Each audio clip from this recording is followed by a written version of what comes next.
बिस्मिल्लाहिर्रहमानिर्रहीम। लाखों करोड़ों दुरूदो सलाम मोहम्मद मुस्तफ़ा सल्लल्लाहु अलैहि वसल्लम और आले मोहम्मद पर। मैं हूँ उमर दराज गोंदल। मैं आपको कह चुका हूँ चीफ जस्टिस उमर अता बंदयाल इस तरह नहीं जाने देंगे। अगर उन्होंने इस तरह सरेंडर करना होता और इनकी चलनी होती तो वो अब तक खुशाब जा चुके होते और खुशाब जाके बड़ी अच्छी ज़िंदगी अपने रिटायरमेंट एंजॉय करते और अपनी फैमिली और अपने बच्चों को टाइम देते। जस्टिस उमर अता बंदयाल अपना नाम तारीख में लिखवा कर जाएंगे। और ये राना सनाउल्लाह ने कल मान लिया है कि लड़ाई जारी है, या जजेस रुस्वा होंगे या पार्लियामेंट रुस्वा होगी। मैं ये लफ्ज़ इस्तेमाल नहीं करना चाहूँगा, मैं ये कहूँगा कि एक टोला है जो इक़्तिदार के नाम के ऊपर पाकिस्तान की आवाम के सामने खड़ा है, वो रुस्वा होना चाहता है। और कल बहुत सारी खबरें हुई और हम सुनते आ रहे हैं, जनाब बुलाएं चीफ जस्टिस को और उनसे पूछें, आप रिकॉर्ड नहीं देंगे। मैं आपको एक खबर और देना चाहता हूं जिससे आपको अंदाजा लगेगा कि इनकी सूरत हाल है क्या। आप जानते हैं कि प्रैक्टिस एंड प्रोसीजर बिल जो है उसके ऊपर समाअत हुई थी। अदालत ने छुट्टियों के फौरन बाद समाअत की थी और अदालत ने उसके ऊपर एक ऑर्डर जारी किया है और अटॉर्नी जनरल को कहा है कि आप 8 मई तक कायमा कमेटियों, पार्लियामेंट, सेनेट, कौमी असम्बली, वहां जो डिस्कशन हुई है उसके रिकॉर्ड के साथ आप सुप्रीम कोर्ट आए। यानी जो तड़ियां लगा रहे थे हमने रिकॉर्ड पेश नहीं करना, अदालत ने कहा ना पेश करें। अटॉर्नी जनरल हुकूमत के नुमाइंदे होते हैं और आप जरा पेश ना करके दिखाएं, अदालत आपसे पूछ लेगी। और इन्होंने कहा था कि आप जरा हुक्म इम्तना हटा दें। अदालत ने कहा ता हुक्म सानी इसके ऊपर अमल दरामद नहीं होगा और ये जो एक तरह से स्टे ऑर्डर है, हुक्म इम्तना है, वो अपनी जगह के ऊपर स्टैंड करेगा। अब ये पहली बात थी। इन्होंने आज एक और हरकत की। इन्होंने किया क्या, इन्होंने जस्टिस मुज़ाहिर अली अकबर नकवी के असासों की तहकीकात के लिए जो केस है वो पब्लिक अकाउंट्स कमेटी जो नूर आलम खान की है उसके सामने रख दिया। बिल्कुल ठीक है, आप जजेस की करें। हालांकि कोड ऑफ कंडक्ट ये है कि आप जज को सिर्फ और सिर्फ सुप्रीम जुडिशल काउंसिल के अंदर ट्रायल कर सकते हैं, उसके अलावा आप नहीं कर सकते। ये जो प्रेसिडेंट सेट कर रहे हैं ये वो प्रेसिडेंट है जो आइंदा आने वाले दिनों के अंदर इनके अपने गले पड़ेंगे। लेकिन जस्टिस मुज़ाहिर अली अकबर नकवी को तो ये बेंच से भी हटाना चाहते थे। चीफ जस्टिस ने क्या कहा, इफ्तिखार चौधरी केस का हवाला दिया था और कहा था किसी जज के खिलाफ रेफरेंस आ जाए तो भी उसको बेंच से अलग नहीं किया जा सकता। फिर नूर आलम खान ने कल ही बताया था कि उन्होंने इस महीने के आखिर तक, दरमियान तक जो है वो रजिस्ट्रार सुप्रीम कोर्ट को बुलाया है। अगर वो नहीं आएंगे तो वारंट जारी करेंगे। उनका अगर स्टे ऑर्डर लिया उसके बावजूद वो उसके ऑर्डर जारी करेंगे। मैं सिर्फ आपको एक खबर देना चाहता हूं, आपने तकरीरों बढ़ के मारने वालों के ऊपर नहीं रहना। ये यही कर सकते हैं, बढ़ के मारेंगे, सारा कुछ करेंगे। मैं आपको एक चीज याद दिला के फिर आगे बताना चाहता हूं कि सुप्रीम कोर्ट से बड़े बुलावे की खबर दूंगा। इन्होंने रजिस्ट्रार सुप्रीम कोर्ट को जस्टिस काजी फायज ईसा साहब के खत के ऊपर हटाया था, तो क्या रजिस्ट्रार जो इशरत अली साहब हैं वो सुप्रीम कोर्ट से हट गए हैं या वो सुप्रीम कोर्ट के अंदर इस वक्त भी काम कर रहे हैं? तो खबर यह है कि वो इस वक्त भी सुप्रीम कोर्ट के अंदर काम कर रहे हैं। हुकूमत वाले जो बढ़के हैं वो मारते रहे, लेकिन ये बढ़के मारने वाले पकड़े गए हैं। और जस्टिस बंदयाल ने जिस तरह आज पहले तहरीरी फैसला जारी किया, अब जस्टिस बंदयाल ने जरा पलट के ऊपर मुंह तोड़ जवाब दिया है। और मैंने आपको बताया था कि वो आईन कानून के मुताबिक चलेंगे और वो चीजें एक एक करके लेके आएंगे। इनके पास उस चीज का कोई जवाब नहीं है। खबर आप जरा सुन लीजिए, बाकी आप फैसला कर लीजिएगा। एक साथ आम इंतखाबात केस की समाअत कल होगी और अदालत ने इस सिलसिले में कल 11:30 बजे केस की समाअत जो है वो मुकर्रर कर दी है। कल 11:30 बजे का मतलब यह है कि अदालत ने तमाम सियासी जमातों का मौक़िफ़ जानने के लिए उनको भी तलब कर लिया है। आज सिराजुल हक साहब भी सुप्रीम कोर्ट गए थे और पाकिस्तान तहरीक इंसाफ ने कल पिटीशन दायर कर दी थी जिसमें उन्होंने कहा था कि हमने मुज़ाकरात किए हैं, हमारे मुज़ाकरात का कोई नतीजा नहीं निकला।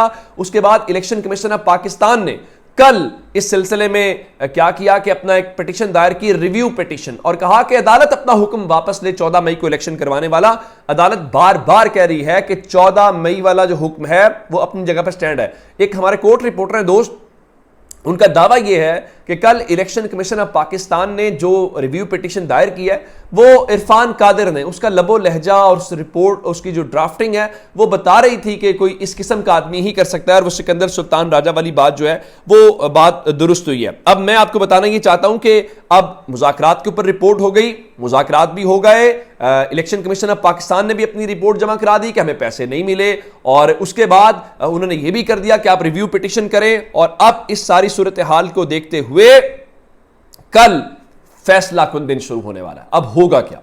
इब्तदाई तौर पे हुकूमत जो सियासी शहीद बनना चाहती है, अदालत सियासी शहीद शहबाज शरीफ को नहीं बनाएगी।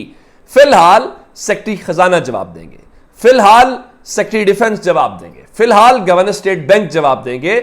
और जब इनको जवाब होगा तो आप देखेंगे कैसे बाकी सबके कान खड़े होते हैं। तो आप सील्ड बेल्ट बांध लीजिए, कल से फैसला कुन राउंड, ये 14 मई तक खेल या इधर है या उधर है। तो अगर आप इतने मायूस हैं तो फिर आप रहने दें, ये जरा हौसले हिम्मत वाली बात है। अगर जस्टिस बंदियाल जैसे लोग डटे हुए हैं इस सिस्टम की रुकावटों के बावजूद, तो आप इतनी जल्दी हिम्मत क्यों हारना चाहते हैं? इस हवाले से अब पहला काम तो हो गया ये कि अदालत की तरफ से हो गया। दूसरे नंबर के ऊपर चल के आज इमरान खान ने रही सही कसर पूरी कर दी है और इमरान खान ने रगड़ा लगाया है। इमरान खान जिस शख्सियत का बार बार नाम लेते हैं, आज फिर नाम लिया। उन्होंने कहा कि मेरे ऊपर वही मुलव्वस था, शहबाज गिल वाले केस में वही मुलव्वस था। और एक बात उनका, मैं नाम क्यों नहीं लेता? मैं नाम इसलिए नहीं लेता कि आपके अखबारात नहीं छापेंगे आगे चल के।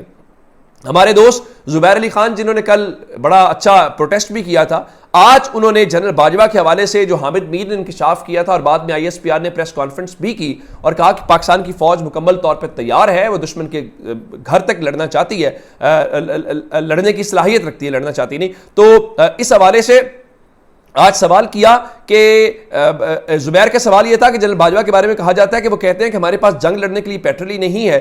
जब आप वजीर आजम थे तो 27 फरवरी का वाकया हुआ, उस वक्त जनरल बाजवा ने क्या ब्रीफिंग दी, जिस पे इमरान खान ने जवाब दिया कि जनरल बाजवा ने एक बार नहीं मुतअद्दिद बार ब्रीफिंग में यह कहा कि जंग हो गई तो हमारे पास पेट्रोल नहीं होगा। और मैं हैरान था, ये कैसा जर्नैल है जो जंग के वक्त पेट्रोल ना होने की बात करता है। हालांकि ये पेट्रोल वाला जो मामला है वो तो आप जानते हैं कौम पूरा करने।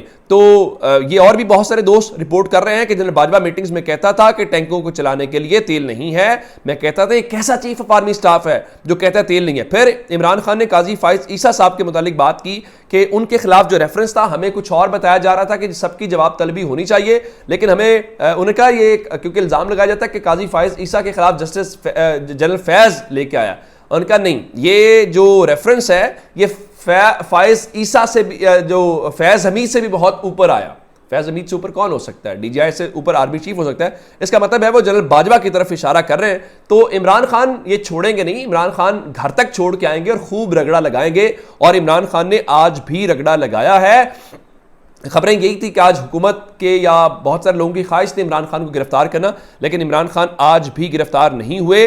और इमरान खान के जो मुख्तलिफ केसेस हैं उनमें 2 के अंदर उनकी जो इस जमानतों का हवाले से 7 के अंदर उनकी हिफाजती जमानत मंजूर हो गई है, 2 के अंदर तोसी है जिनमें उनकी फांसी जमानत मंजूर की गई है। और 9 मई तक 2 केसेस के अंदर उनकी जो तोसी है वो हो गई है, जिसका मतलब ये है कि फिलहाल 9 मई तक इमरान खान को अब सते खैरा हैं और इनकी कोई वो गिरफ्तारी वाली जो बात है वो पूरी होती हुई दिखाई नहीं दे रही। अब मैं आपको जो एक और मामला बताना चाहता हूं, इमरान खान के हवाले से मैंने आपको बता दिया और सुप्रीम कोर्ट से मुतालिक भी बता दिया। आप जानते हैं कि इनके अहम रहनुमा अली अमीन गंडापुर को रिहा करने की खबर है, उनको गिरफ्तार किया गया था। गिरफ्तार क्यों किया गया था? वो मिशन तक हुकूमत गिराने का, सरदार तनवीन इलियास की वो मिशन पूरा हो गया, हुकूमत गिर गई, वहां पे सब कुछ हो गया।